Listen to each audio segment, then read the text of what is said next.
On a l'histoire des fours. Quand avoir un four à la maison ou deux fours à la maison, ou quand on veut faire du lait dans un four de viande ou de la viande dans un four de lait. Donc le problème il commence comme il dit le Roche. De base, on aurait pu, parce que si c'est propre, il n'y a pas de problème. Mais le problème que le Roche il a relevé, c'est qu'il y a la zéa, la buée qui monte et qui va relier entre les casseroles. Alors à l'époque, les fours n'étaient pas aussi fermés qu'aujourd'hui. Et quand on ouvre le Shulchan Aruch, on voit qu'il y avait des tolérances, des fois même pour mettre les deux dans le même four, dans certains cas. Mais quand bien qu'on avance dans la halakha et qu'on parle des fours plus perfectionnés, plus renfermés, où la transpiration elle est bouillante, elle est chaude, et elle va faire entrer de l'un à l'autre, même ça va faire avaler dans le four la viande, et qui va ressortir après dans ton lait. Donc à partir de là, les poskim, un après l'autre, ont strictement interdit de cuire dans le même four de la viande et du lait. À partir du moment où on arrive à 45 degrés.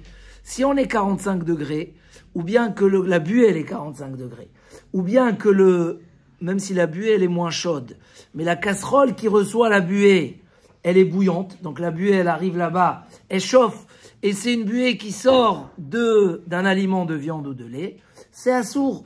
Donc à partir de là, strictement interdit de mettre dans le même four de la viande ou du lait. Comme ça, Rav Moshe Feinstein, il dit, tous les poskim, ils ont décidé que, voilà, le Rama, il disait que peut-être si je mets l'un après l'autre, peut-être qu'il n'y aurait pas de problème. Pourquoi? Parce que peut-être que la buée, elle n'est pas imprégnée dans les parois, et que quand je mets après, il n'y a pas de problème. Mais aujourd'hui, la Metsiout, elle est, et comme ça, les poskim disent que non, même le four, c'est tellement chaud aujourd'hui un four, qu'il y a de la fumée qui monte et qui rentre dans les parois. Donc automatiquement, on ne peut pas cuire dans le même four de la viande et du lait, même l'un après l'autre. Donc c'est quoi les solutions? Pour ceux qui se font une belle cuisine, qui ont de l'espace, c'est pas en plus de faire deux fours, parce qu'au moins on est tranquille, on peut faire chaque chose à sa place, mais on n'a pas tous des grandes cuisines. Et surtout en France, ils font pas des grandes cuisines. Ils n'ont pas cette idée de l'importance d'une grande cuisine. Alors, il faudra faire attention à deux choses. Il y a deux solutions. La première solution, c'est de couvrir les aliments. Si dans le four, tu couvres les aliments d'une manière où il n'y a pas de buée qui sort de la nourriture, ou par exemple, Rav Moshe Feinstein, il parle de quelque chose qui est sec. Sec, il n'y a pas de liquide. Donc, il n'y a pas de buée qui sort. Dans ce cas-là, effectivement, on pourrait cuire du lait et après de la viande. Mais ce éther-là, il est difficile. Pourquoi? Parce qu'il faut être sûr que ça a été bien couvert, que c'est pas sorti. On verra que beaucoup vont utiliser ce éther dans des micro-ondes où ils vont couvrir deux fois d'une manière où c'est sûr qu'il n'y a pas de la buée qui sort et comme ça on va faire l'un après l'autre. Mais dans un four, aujourd'hui quand on fait de la vraie cuisson, encore une fois, il y aura des cas où ça pourrait être autorisé. Ça pourrait être une solution si je couvre bien, où je fais attention que ça soit pas trop chaud. À partir de là, il n'y a aucun problème.